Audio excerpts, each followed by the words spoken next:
Comment la franc-maçonnerie est-elle apparue en France?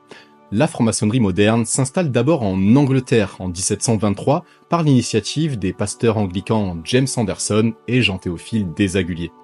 À cette époque, l'Angleterre est alors ravagée par des conflits opposant les Jacobites, partisans déchus de la famille Stuart, de la branche écossaise catholique, et les Hanovriens, représentant la nouvelle dynastie, de la branche anglicane protestante. En France, cette franc-maçonnerie des modernes arrive assez rapidement par l'intermédiaire des immigrés britanniques ayant fui le nouveau régime protestant. Cette maçonnerie moderne séduit les esprits libéraux français que le siècle des Lumières avait su émoustiller. On traduit les rituels maçonniques de l'anglais au français et le rite sera uniformisé en 1786 sous l'initiative du Grand Orient de France, l'obédience majeure de l'époque.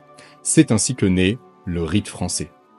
Mais en Angleterre, la franc-maçonnerie connaît un revirement de situation.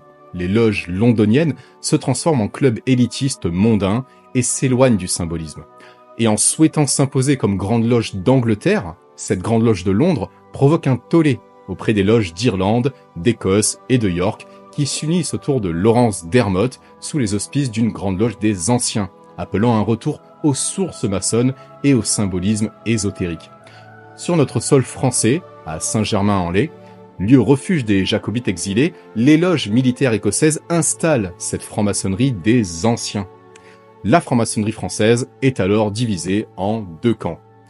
Une maçonnerie spiritualiste et ésotérique des anciens, conservateurs de la tradition symbolique, qui fait face à la maçonnerie mondaine et philosophiste des modernes, partisans de la pensée rationaliste des Lumières.